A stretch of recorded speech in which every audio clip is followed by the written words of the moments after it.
आइए देख शर्मा स्पीक। मेरा सवाल सुधांशु त्रिवेदी जी से है। पूरे भारत को इस बात का कष्ट है कि जिस भारत और यूएसए की डील की जानकारी हमारी भारत सरकार के द्वारा होनी चाहिए थी, उस डील की जानकारी अमेरिका से बात तो सही है दौड़ा तो हो रही है। अब मैं सिर्फ ये कहना चाहता हूँ सुधांशु जी, यूरोपियन यूनियन के साथ हमारे ट्रेड डील के बहुत डिटेल्स आ गए हैं। मैंने खुद पीयूष गोयल का इंटरव्यू, ये सब क्या देखना पड़ रहा क्या था कि भारत और अमेरिका की जो ट्रेड डील है, इसके दस्तावेजों को सार्वजनिक क्यों नहीं किया गया? ट्रम्प के साथ ये ट्रेड डील करके अब हमने वाकई बहुत बड़ा एक सिक्सर मार लिया है। जब ट्रेड डील हो रही थी तब भी मास्टर स्ट्रोक, नहीं हो रही थी तब भी मास्टर स्ट्रोक, टैरिफ लगा तब भी मास्टर स्ट्रोक, अरे बस कर भाई, टैरिफ हटा तब। क्या ट्रम्प के साथ ये ट्रेड डील करके अब हमने वाकई बहुत बड़ा एक सिक्सर मार लिया है?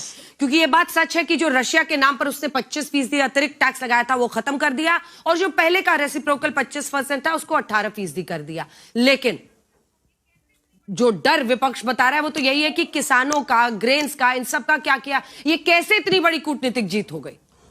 बताना चाहता हूँ भाई जो भारत और यूएस के बीच में डील हुई है, जिसपे कॉमर्स मिनिस्टर ने फ्लोर ऑफ द हाउस के ऊपर यह स्पष्ट किया है कि कृषि, डेयरी, इस ढंग के प्रोडक्ट्स का पूरा प्रोटेक्शन किया गया है और डिटेल्स उसके बाद आएंगे। मगर पूरी बात समझनी है तो उसके 2 दिन पहले से लेकर 2 महीने पहले तक देखिए।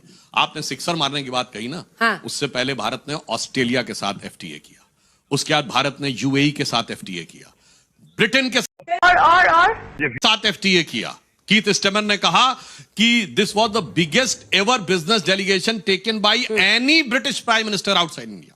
उसके बाद नॉर्डिक कंट्रीज के साथ किया, यानी स्विट्जरलैंड, नॉर्वे, उन्होंने किया।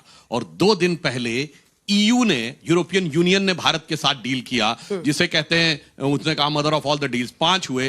तो ये छक्का तो जाके अब इसलिए पड़ा क्योंकि उनको भी समझ में आ गया कि जब पूरब से पश्चिम तक, ऑस्ट्रेलिया से यूएई तक, ईयू से नॉर्डिक कंट्रीज तक, और इंग्लैंड अमेरिका सब लोग बहुत बोलते थे ना। याद करिए मार्च 2023 में राहुल गांधी लंदन में जाके बोले थे, why the defenders of democracy Europe, England and America are silent. अब यूरोप, इंग्लैंड एंड अमेरिका तीनों भारत के साथ आकर खड़े हो गए हैं। मुझे लगता है इस डील के बाद अगर पूरा परिप्रेक्ष्य देखेंगे पिछले 2-3 महीने का, तो इसे एक ही पंक्ति में कहना चाहूंगा कि स्वप्न देखा था कभी वो आज हर धड़कन में है। एक नया भारत बनाने का इरादा मन में है और बढ़ रहे हैं हम प्रगति की ओर। जिस रफ्तार से कर रहा है विश्व भी हमको नमन उस पार से। ठीक है, आप लोग भी तो तैयारी कर ही रहे थे ना आलोक जी। 2013 से कोशिशें हो रही थी कि यूरोपियन यूनियन के साथ हो जाए।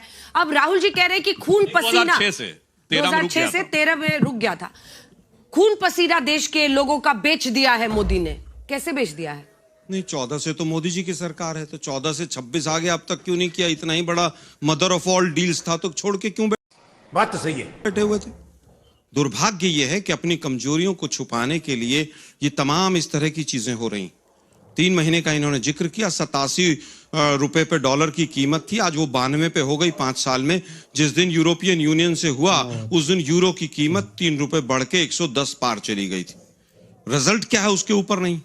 आज दुर्भाग्य यह है, हथकड़ियां बेड़ियां लगकर अमेरिका से हमारे नागरिक आते हैं, सरकार नहीं बोलती है। हमारे आर्मी के चीफ कहते हैं कि साहब वो चाइना से ऐसा हो रहा है, मैं क्या करूं? कि जो चाइना में बनते हैं अमेरिका को उस पर अविश्वास है कि पता नहीं चाइना ने अंदर कुछ लगा ना दिया हो, इसलिए अमेरिकन मार्केट में सिर्फ मेड इन इंडिया ही बनता है। इसलिए हमने 1 बिलियन आईफोन्स का वो किया। अब सुनिए, दूसरी बात बताता हूं। एनवीडिया कंपनी, जिसकी की कुल जो वर्थ है वो $5 ट्रिलियन की है, मतलब भारत की इकोनॉमी से बड़ी है, वो चिप बेचती थी चाइना में। पहले ट्रंप ने रोक लगवा दी, उसके बाद चाइना का दबाव पड़ा, उसने कहा खोल दे। अब चाइना कह रहा है अपने लोगों से एनवीडिया की चिप मत यूज करो। क्यों? क्योंकि उसे लग रहा है कि कहीं इस चिप में अमेरिका कुछ करके ना भेज दे। तो मानी हुई बात है कि दोनों का विश्वास है, मगर भारत में क्या है? अब एक रोड मैप तो पूरा देश ही देख रहा है। 15-15 लाख अकाउंट में आने से, 2 करोड़ रोजगार से, सबको मकान मिलने से, सारा रोड मैप तो देखा ही है इकोनॉमी का। हम तो कह रहे हैं कि भाई अभी तक तो माय डियर फ्रेंड डोनाल्ड, नमस्ते ट्रंप हो रहा था, माय डियर फ्रेंड। यहीं पे आरएसएस के और बीजेपी के लोग हवन करवाते घूम रहे थे। इससे बड़ा सनातनी कोई नहीं, आज उससे बड़ा कोई खराब आदमी नहीं है इनके लिए। मैं इन चीजों पे नहीं जाना चाहता। पिछले 6 महीने में जो इकोनॉमिक सर्वे हमारा आया है वो ये कहता है कि इंडियन कंपनीज ने यहां से करेंसी फ्लाई किया है। हमारी देश की कंपनियां यहां पर इन्वेस्टमेंट नहीं कर रही हैं। 30 लाख पासपोर्ट सरेंडर हो गए हैं। 30 लाख पासपोर्ट का मतलब है कि लगभग 5000 पासपोर्ट बिजनेसमैन के हर महीने सरेंडर हो रहे हैं, और 50 पासपोर्ट अमेरिका से छूट के आ गए हो तो मुझे बता दीजिए। दुर्भाग्य यह है कि पिछले 6 महीने में जब से सारा रायता मोदी जी ने फैलाया है, एफडीआई नेगेटिव हो गया है। नेट एफडीआई, जो पैसा एफडीआई के रूप में देश में आ रहा है उससे ज्यादा एफपीआई के रूप में बाहर जा रहा है। और ट्रंप का अगर ट्वीट पढ़ लो तो आप लोगों को लज्जा आएगी। वो कह रहे हैं कि मैंने मोदी जी के रिक्वेस्ट पे ऐसा किया है। ठीक है, सत्यप्रकाश हमारे जवाब देश के दीजिए। प्रधानमंत्री रिक्वेस्ट वो कह रहे हैं देश छोड़कर जा रहे हैं भारतीय व्यापारी। अंजना जी, मैं अंतिम बात कहना चाहूंगा। हमारे इस समय पे न्यूक्लियर डील हुई थी, एग्रीमेंट 1, 2, 3।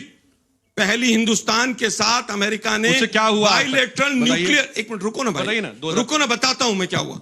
बाइलेटरल पहली डील थी अमेरिका ने किसी भी देश के साथ, और हमने पूरे देश को संसद के माध्यम से बताया था कि ये डील हुई है। कम्युनिस्टों ने हमारा साथ छोड़ दिया, लेकिन उसके बावजूद हमने डील की। लेकिन आज दुर्भाग्य है, एक कमजोर प्रधानमंत्री देश के ऊपर सत्तासीन है। ठीक है, जल्दी से एक लाइन में न्यूक्लियर डील पे कह दूं, कोई जाके चेक कर लेगा। Steven white was deputy chief of mission of US. इनके एक नेता ने जाके नोट से भरा चेस्ट दिखाया था, जाके चेक कर लीजिएगा कि हमने पूरी व्यवस्था कर ली है न्यूक्लियर डील के ऊपर, आप चिंता मत करिएगा, हमने सारी बात कर ली। और एक ही डील थी जिसमें मनमोहन सिंह ने अपनी सरकार दांव पे लगा दी थी, कम्युनिस्टों ने छोड़ दिया था। और एक ही डील थी जिसमें पैसे दिए गए थे, सदन के ऊपर आया था, और मैंने कहा स्टीवन वाइट का, बीजेपी के नेता का नाम नहीं ले रहा पैसे लेके हूं, मुझे उस नेता का भी नाम याद है, बीजेपी के फॉरेन अफेयर्स सेल में था, मगर मैं उसका नाम नहीं ले रहा हूं। जाके चेक कर लीजिए, समझ में आएगा कि वो डील के पीछे डील कौन सी थी, वो समझ में आएगा। अंजना जी, इतनी खराब डील थी तो 12 साल से क्यों ढो रहे हो? ये बताइए ना, 2014। अरे भाई, इतनी खराब डील थी, उसमें करप्शन हुआ था, तो 12 साल से मोदी सरकार उस डील को क्यों ढो रही है? हमने तो आने के कैंसिल साथ ही क्यों नहीं उस करते उस डील को? Nuclear liability. अरे बताइए, न्यूक्लियर के मामले में अमेरिका के साथ कोई डील कैंसिल नहीं हुई। अब बताओ ना भाई। अब बोल रहा हूं, चिल्लाओ मत। 12 साल हो गए चिल्लाते आप लोग हैं। सुनो, आपने चिल्ला चिल्ला के देश को हिंदू मुसलमान में बांट दिया। अब हिंदू मुसलमान पे आ गए। देश के प्रधानमंत्री कह रहे हैं संसद में मैं असुरक्षित हूं।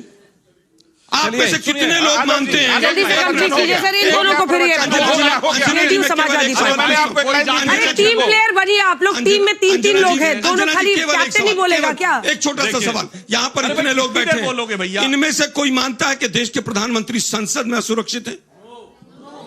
कोई नहीं मानता है। बात रखना चाहता था मैं, इसी पे बात 2 लाइन का जवाब, 2 लाइन का जवाब।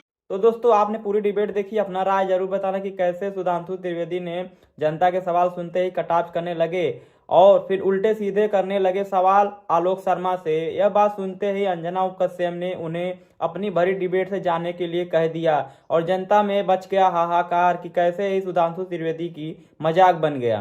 तो दोस्तों, अगर आप लोग इस वीडियो पर नए तो वीडियो को लाइक कर देना, चैनल को नहीं तो चैनल को सब्सक्राइब कर देना, क्योंकि आप लोगों को ऐसे तीखे और सीधे डिबेट देखने को मिलेगी। ऐसे जैसे ही सुधांशु त्रिवेदी जैसे हर लोग इस डिबेट में देखने को मिलेंगे। आप लोगों को चैनल को सब्सक्राइब कर लीजिएगा।